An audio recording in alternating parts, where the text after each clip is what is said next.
In this tutorial, I'll show you how to upload a Word document to a Weebly website. Let's get started. Sign in to your Weebly account and open the website where you want to upload the Word document. Click Edit Site to open the website editor. Make sure you're on the Build tab.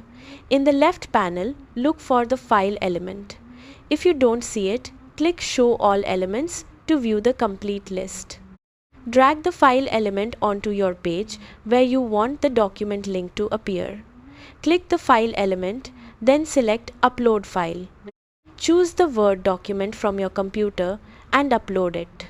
Once the upload is complete, Weebly will automatically create a downloadable link for your visitors. You can edit the link text if you want it to display a more descriptive title for the document. Preview your website to make sure the document downloads correctly. When you're happy with the result, publish your website to make the changes live.